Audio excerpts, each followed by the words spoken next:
بسم اللہ الرحمن الرحیم. عبارت بھی اس کی میں خود پڑھتا ہوں. پند نامے کا سبق نمبر 10 اور سوار کا دن 29 جون. بسم اللہ الرحمن الرحیم. در بیان فوائد خاموشی. در حرف جار ہے جی، فی کے معنی میں، ان کے معنی میں. بیان مضاف ہے فوائد کی طرف. کتاب کے اوپر سے دیکھو بھائی. ہاں جی، احمد کو بھی دیکھنے دو بھائی. احمد یہ دیکھنے دے گا آپ کو بھی. اچھا، فوائد مضاف ہے خاموشی کی طرف. اب ترجمہ ہم ادھر سے کریں گے. خاموشی کے فوائد کے بیان میں اگر این لگا دو اور آخر میں است لگا دو پورا جملہ ہو جائے گا. این در بیان فوائد خاموشی است. یہ سبق خاموشی کے فوائد کے بیان میں. خاموشی تو آپ سمجھتے ہیں نا، چپ رہنا. لیکن جہاں بولنا ہے وہاں بولنا ہے. استاد جی سبق پوچھیں، ٹھیک ہے نا جی، لکھا ہے نہیں آپ کے فوائد خاموشی ہم نے پڑھے ہیں، ٹھیک ہے نا. چپ رہنا. جہاں بولنا ہے تو وہاں چپ رہیں گے تو غلطی، ٹھیک ہے نا. خاموشی کے بہت فوائد ہیں.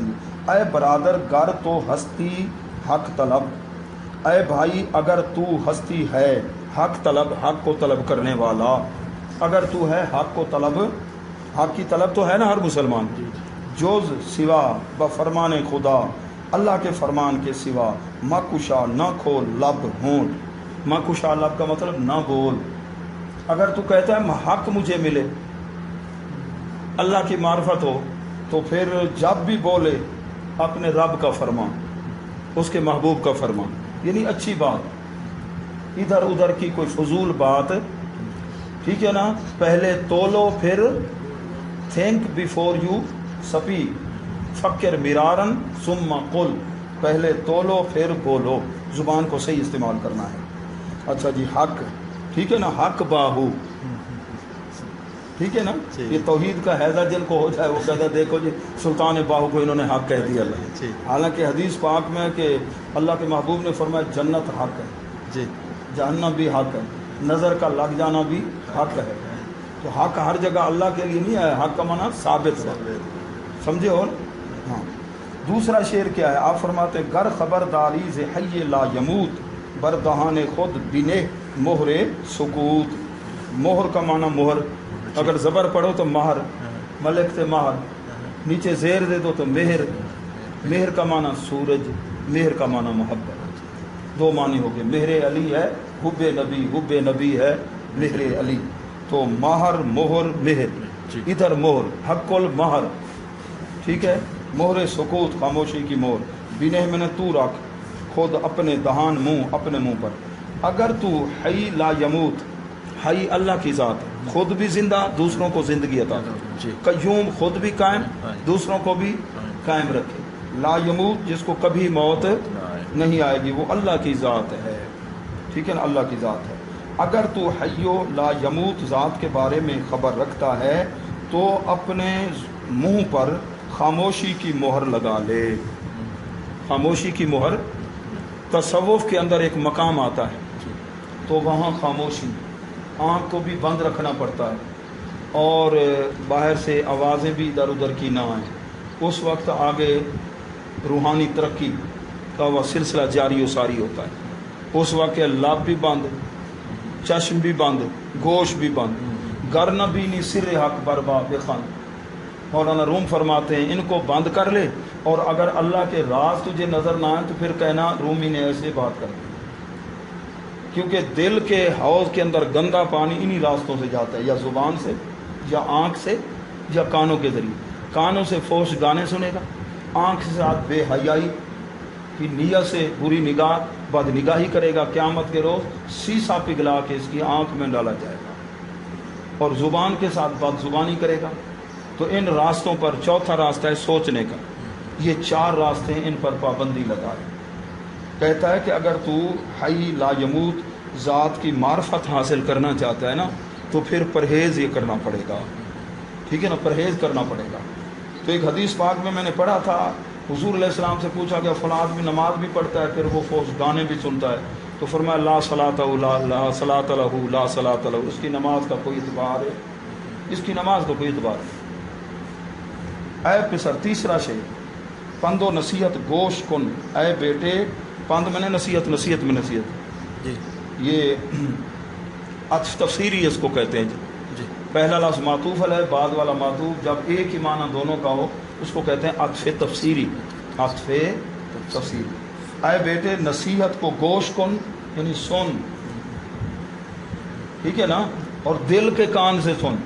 مٹی کے کان تو جانوروں کے بھی ہیں، لنگور کے بھی ہیں، بندر کے بھی ہیں، کان اس کے ہیں یا نہیں؟ گائے بھینس یہ بھی سنتے ہیں۔ تو انسان ہے، حضرت انسان ہے۔ ہاں 4 قسمیں اللہ نے اٹھائی، پھر 13 ذکر فرمایا، والتین والزیتون، ٹھیک ہے نا۔ آگے پھر انسان کو میں نے بڑا خوبصورت بنایا۔ اے بیٹے نصیحت سن، گر نجات بایدت، اگر تجھے نجات چاہیے، باید چاہیے، تے میں نے تجھے ضمیر، خاموش کن، خاموشی اختیار کر، خاموشی اختیار کر۔ ہر کرا گفتار بسیار، گفتار بسیار سے مواد، جس آدمی کی گفتگو بسیار بہت زیادہ ہوتی ہے، باتوں نہیں ہوتا ہے، آرے مشین کی طرح اس کی زبان چلتی ہے، کسی کو بولنے نہیں دیتا، ہاں تو دل درون سینہ بیمارش بہت، اس کا دل سینے کے اندر بیمار ہوتا ہے۔ یوں سمجھیے یہ بیمار ہے، دل اس کا کیا ہے؟ بیمار ہے، دل اس کا روشن نہیں ہے، دل اس کا کیا ہے؟ بیمار ہے۔ دل درون سینہ، سینے کے اندر بیمارش، بیمار اس کا، یہ شین ضمیر کی، اس کا دل سینے میں بیمار ہوتا ہے۔ آ کے لارا پیش آئے خاموشی بہت، عقل مندوں کا طریقہ خاموشی ہے، پیش آئے جاہل، جاہل کا طریقہ فراموشی ہے۔ جاہل کا کام کیا؟ جتنا سمجھاؤ گے، بیٹا جاہل ہے نا، ادھر سے وہ سنے گا ادھر سے نکال دے گا، یا ادھر سے وہ سنے گا ہی نہیں۔ جاہل دوست کو جتنا بھی سمجھاؤ وہ سنا انسنا کر دے گا، گویا کہ سنا نہیں۔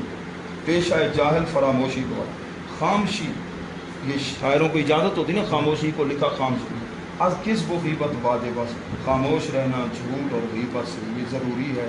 ابلاس بے وقوف ہے وہ، کو اصل میں کیا ہے؟ کہ ہو جو وہ بگفتن بولنے کی طرف راغب رغبت رکھتا ہے، جو زیادہ باتوں نہیں ہے، باتوں میں بہت زیادہ اپنے آپ کو بڑا فصیح بلیغ چست چلاک کہتا ہے، جی تو یہ سمجھتا ہے میں بڑا عقل مند ہوں، ہے بے وقوف، ہے کیا؟ بے وقوف۔ تو یہ چونکہ تصوف کے انداز میں آپ سمجھا رہے ہیں، جہاں بولنا ہے تو وہاں تو آگے سامنے دشمن ہو، اللہ کے پیارے محبوب صلی اللہ علیہ وسلم کے غلاموں پہ، صحابہ پہ، اہل بیت پہ حملے کر رہا ہو، آپ خاموش بیٹھے رہیں، وہاں خاموشی نہیں، وہاں تو بولنا ہی پڑے گا، سمجھے ہو نا جی، وہاں بولنا ہی پڑے گا۔ ہاں ابلاس آ بکو بگفتن راغبس، اے برادر جو ثنائے حق مگو، اے بھائی اللہ کی ثنا تعریف کے سوا کوئی بات نہ کہے۔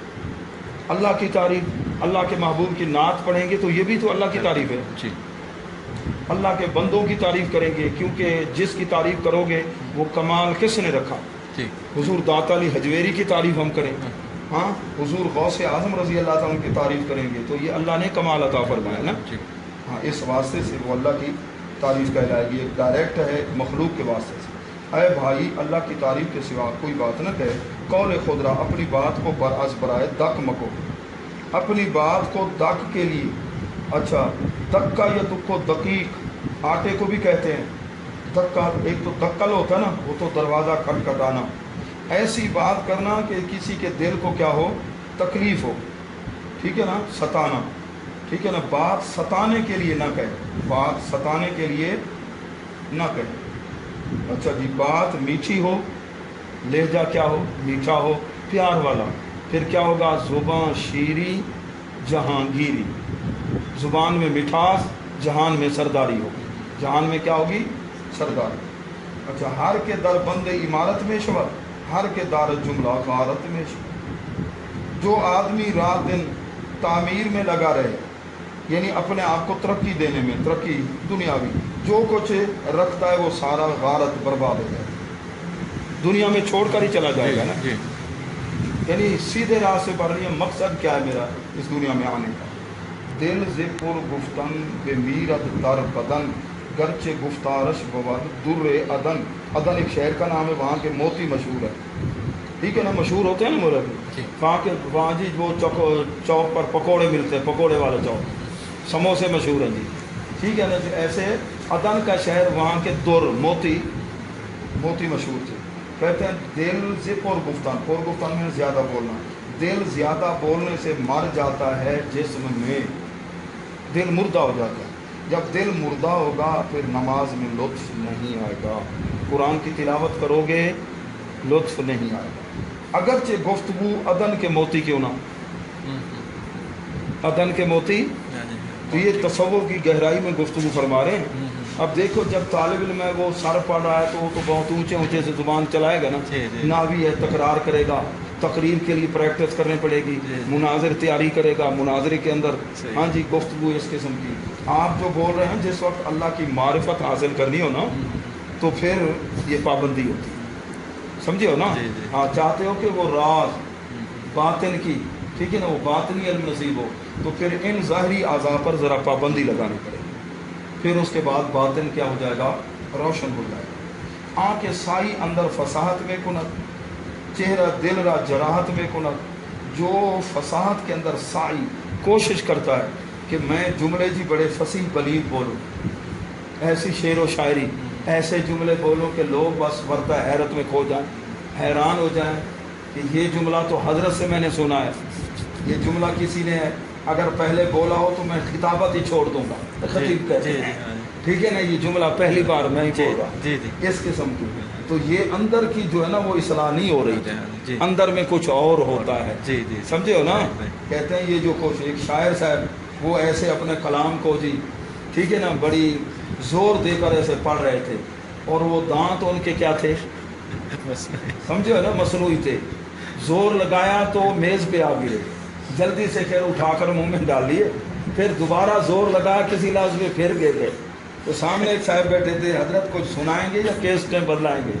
بدلاتے رہو گے، کیسٹیں بدلاتے رہو گے، مہربانی کرو کچھ ہمیں سناؤ گے، ٹھیک ہے۔ تو ایک مولوی صاحب تقریر کرتے تھے بڑے جوش سے، ابو جلا بیٹھا انہوں نے منہ سے تھوکا ان پر، تو آگے حضرت تقریر تو ماشاءاللہ لیکن سارے منہ کو تھوکا نہ بھی کر دیتے، مہربانی فرماؤ کہ ساری اندر فساد میں کو نہ، جو فساد کے اندر کوشش کرتا ہے، چہرہ دل را جراحت میں کو نہ، دل کے چہرے کو وہ زخمی کر لیتا ہے، دل کے چہرے کو زخمی کر لیتا ہے، یعنی وہ روحانیت کا اس کا مقام، ٹھیک ہے نا، وہ تنزلی کی طرف ہوتا ہے۔ ہاں یہ تصوف کی دنیا کے اندر جو نا وہاں پھر خاموشی چپ، ہمارے شیخ طریقت رحمۃ اللہ علیہ کو مرشد پیر سواگ رحمۃ اللہ فرمایا یہ مقام ہے یہاں خاموش رہنا۔ آپ نے مجھے بتایا تھا میرے رشتہ دار آگے کوئی شادی کا کوئی برادری میں کوئی مشورہ لینا تھا، تو میرے ذہن سے وہ بات نکل گئی، اب جوں ہی ایسے ارادہ کیا بولنے کا نا،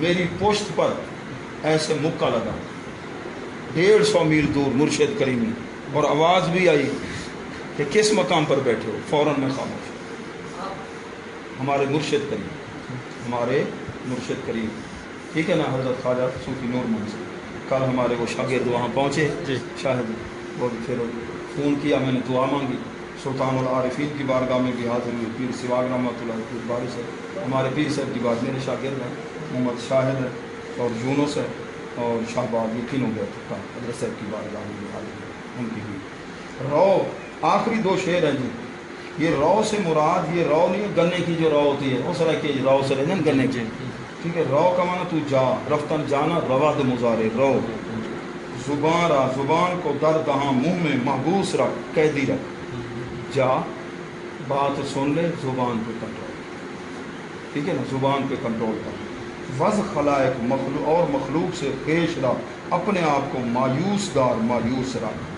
کیا مطلب، یعنی لوگوں پر سارا اعتماد نہ کر، بھروسہ نہ کر، فلاں کی وجہ سے میرا کام چلے گا، فلاں کے پاس جاؤں گا تو میرا کام بنے گا، جیسے وہ ٹی سی کرتے ہیں بڑے بڑے لوگ، دنیا داروں کی، سیاسی لوگوں کی، جا کر لوگ ٹی سی کرتے رہتے ہیں خوشامد کی، ان کے ساتھ رہنے سے خوشامد کرنے سے ہمارا کام چلے گا۔ اللہ تعالیٰ کے ساتھ بندوں کو تو اتنے دکھڑے سناتے، اتنا رب کو سنا دے، پچھلی رات کو اٹھ کے نا وضو کر کے مصلے پہ آ کر 2 رکعت پڑھ کے نا اپنے رب کو دکھڑا سناؤ، پھر دیکھو کرم کتنا ہوتا ہے، سمجھے، وز خلائق مخلوق سے اپنے آپ کو مایوس دار مایوس رکھ، مایوس ہے۔ اب حالات یہ ہیں کہ ہم اوروں کو اپنے دکھڑے سناتے ہیں، رب کو، رب کے ساتھ تعلق ہونا چاہیے، تصوف کے اندر یہی بات ہے، اللہ تعالیٰ جتنا ہمارا خیر خواہ ہے اتنا اور کوئی، اللہ کے محبوب جو رو رو کے دعائیں ہمارے لیے. ایک مرتبہ ہم رب کو یاد کریں 70 مرتبہ. حدیث قدسی ہے نا، اللہ فرماتا لبیک عبدی، میرے بندے میں حاضر ہوں حاضر ہوں. یہاں تک کہ تو اللہ سے پیار اور محبت کی وجہ سے کوئی ایسا جملہ بھی بول جو اس کی شان کے لائق نہیں، پھر بھی وہ ناراض.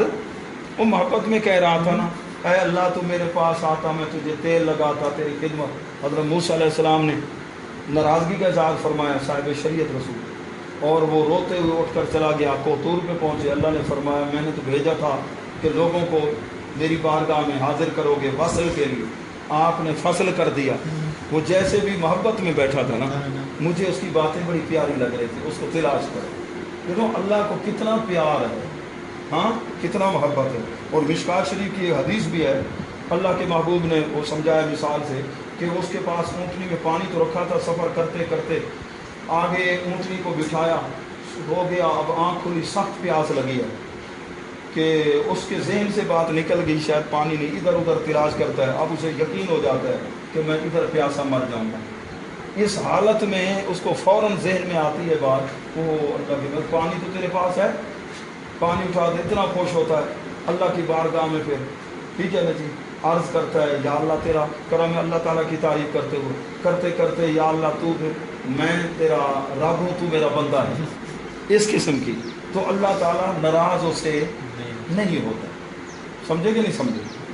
کہ آپ فرماتے ہیں حضرت فرید الدین عطار رحمۃ اللہ علیہ، رو جا زبان کو منہ میں قید رکھ اور مخلوق سے اپنے آپ کو مایوس رکھ. ہر کے او بر عیب خود بھی ناشود، روح اورا قوت پیدا شوا. سبحان اللہ، کمال کر دی. حاصل ہے پورے سبق کا. ٹھیک ہے نا جی، یہ شعر جس طرح وہ شاعر کہتے ہیں نا جی، حاصل، ہاں جی حاصل ہے جی، حاصل ہے، نتیجہ ہے. ہر کے او جو شخص اپنے عیب پر بینا ہو جاتا ہے، ایک ہوتا ہے نابینا، ایک ہوتا ہے بینا، یعنی اپنے عیب اسے نظر آتے ہیں. سرائکی میں کہتے ہیں مانجھ کو اپنی کالوین نہیں نظر دی. ہم ہیں کہ دوسروں کے عیب دیکھتے رہتے ہیں، اپنے عیب نہ تھی حال کی جب ہمیں اپنی خبر. بہادر شاہ ظفر کہتا ہے، مغلیہ خاندان کا آخری بادشاہ، نہ تھی حال کی جب ہمیں اپنی خبر، رہے دیکھتے اوروں کے عیب و ہنر. پڑی جب اپنی برائیوں پہ نظر تو نگاہ میں کوئی برا نہ رہا. جب اپنے گریبان میں جھانکا تو پھر ہمیں پتہ چلا. صوفیہ یہی سبق دیتے ہیں، ادھر ادھر مت دیکھو، پہلے اپنے آپ کو دیکھو کہ تو کس حال میں ہے، صبح سے لے کر شام تک تیرا وقت کیسے گزرا ہے، زبان کو کیسے استعمال کیا ہے، آنکھ کو کیسے استعمال کیا ہے، قوت سماعت کو کہاں استعمال کیا ہے، اپنے عیبوں پر. تو پھر کیا ہوگا؟ عقل مند بھی وہی ہوتا ہے کہ جو اپنے عیب کو دیکھے. ٹھیک ہے، ہر کے بر عیب خود بھی ناشود، روح اورا قوت پیدا شود. اس کی روح میں طاقت پیدا ہوگی. روح کس ملک سے آئی؟ عرش سے بھی اوپر ایک عالم ہے، عالم امر، وہاں کی ہے. یہ سر سے لے کر پاؤں تک یہ جو باڈی ہے، اربع عناصر کا مجموعہ، آگ پانی مٹی ہوا، یہ ہے دنیا کی چیزیں، ان سے بنی ہے. تو اس کی غذا بھی وہی ہے جو مٹی سے پیدا ہو، پھل فروٹ ہے، گندم ہے. اور یہ روح اس ملک کی نہیں ہے، جس ملک کی ہے اس کی غذا بھی وہاں کی ہے. تو قرآن کی تلاوت، اللہ کے سجدے، ذکر، فکر، عبادت، یہ کس کی غذا ہے؟ روح کی. ہم اس باڈی کو تو غذا دیں اور روح کو غذا نہ دیں تو یہ ظلم ہے. جو اپنے آپ پر ظلم کر رہا ہے وہ اوروں کے ساتھ کیا اظہار کرے گا؟ جو نماز نہ پڑھے، نیکی نہ کرے، اپنی روح کے ساتھ کیا کر رہا ہے؟ وہ ظلم کر رہا ہے نا. اس کی روح کے اندر طاقت نہیں ہوگی. اگر چاہتے ہیں کہ طاقت پیدا ہو، پھر اپنے عیبوں کو دیکھنے کے بعد پھر کیا کرے؟ اصلاح کرے. اس اصلاح کے اندر پھر رزق حلال کھائے. پھر روح، ہاں کس کی؟ ہاں سب کی ادھر سے آئی. ٹھیک ہے نا جی، اس کی روح پھر بیمار ہو گئی ہے. ٹھیک ہے نا جی، روح سب کی ادھر سے. روح کو اللہ نے پیدا کیا، چاہے ابو جہل کی روح ہو، ٹھیک ہے نا جی، یا اہل اسلام کی روح ہو. سمجھو نا، روح ہے ادھر. کوئی روح ہو من عمل، مسلمان ہوتا ہے اس کی صحبت اسے ویسا بنا دیتی ہے جہاں وہ پلتا ہے. کل مولود یولد علی الفطرۃ فابواہ یحودانی او ینجسانی او یمجسانی. بچہ فطرت اسلامی پہ پیدا ہوتا ہے، اس کے والدین اس کو یہودی بنا دیتے ہیں، مجوسی بنا دیتے ہیں، یہودی. ٹھیک ہے نا جی، جیسے ماحول ہوتا ہے صحبت اس کے مطابق فطرت اسلامی پر پیدا ہوتا ہے، ٹھیک ہے نا، یہ روح۔ اور جس وقت اللہ کے ولی دل جب روشن ہو جاتا ہے وہ جدھر دیکھتے ہیں اللہ کے جلوے نظر آتے ہیں، اللہ کے جلوے انہیں نظر آتے ہیں۔ تو اللہ تبارک و تعالی ہمیں اس سبق کی روحانی برکتیں نصیب فرمائے، اللہ تبارک و تعالی اسے عملی جامہ پہنانے کی توفیق نصیب فرمائے۔ جزاکم اللہ۔ ہاں جی، فارسی قاعدہ نکالو۔